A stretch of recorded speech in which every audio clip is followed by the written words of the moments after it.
தமிழக பாஜகவின் தலைவராக நயினார் நாகேந்திரன் நியமிக்கப்பட்டிருக்கும் நிலையிலும் தனது முந்தைய செல்வாக்கை தக்க வைத்துக் கொள்ள அண்ணாமலை பொதுவெளிகளில் காரசாரமாக பேசி கவனம் ஈர்த்து வந்தார். எடப்பாடி பழனிசாமியின் அழுத்தத்தால் தான் அண்ணாமலையின் மாநில தலைவர் பதவி பறிக்கப்பட்டது என்று கூறப்படும் நிலையில் எடப்பாடி பழனிசாமிக்கு எதிரான டிடிவி தினகரன், ஓ பன்னீர்செல்வம் போன்றவர்களை கூட்டணியில் மீண்டும் சேர்க்க அண்ணாமலை தீவிரம் காட்டி வந்தார். இதை டிடிவி தினகரனே வெளிப்படையாக குறிப்பிட்டார்.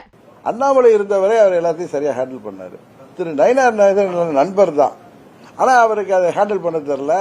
இருந்தபோதும் டிடிவி தினகரன் பாஜக கூட்டணியில் இணைந்த நிகழ்ச்சியில் அண்ணாமலை பங்கேற்கவில்லை. அண்ணாமலை இந்த நிகழ்ச்சியை புறக்கணித்தாரா அல்லது அண்ணாமலையை புறக்கணித்தார்களா என்ற சர்ச்சை சுழன்று கொண்டிருக்கிறது.